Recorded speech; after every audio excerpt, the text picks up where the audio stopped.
আর সবাই মিলে চলে এলাম রুকোপুর পারমাণবিক বিদ্যুৎ কেন্দ্রে ঘুরতে।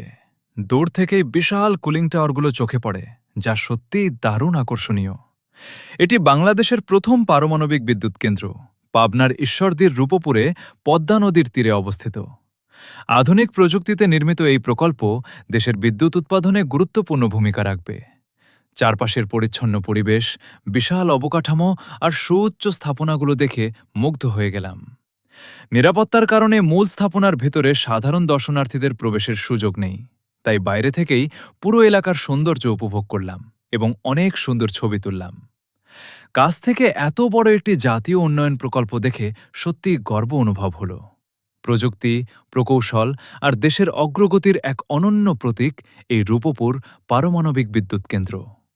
এখানে এসে বুঝলাম বাংলাদেশের ভবিষ্যৎ জ্বালানি খাতে এটি কতটা গুরুত্বপূর্ণ। আজকের এই ভ্রমণ আমাদের জন্য ছিল এক ভিন্ন রকম ও স্মরণীয় অভিজ্ঞতা।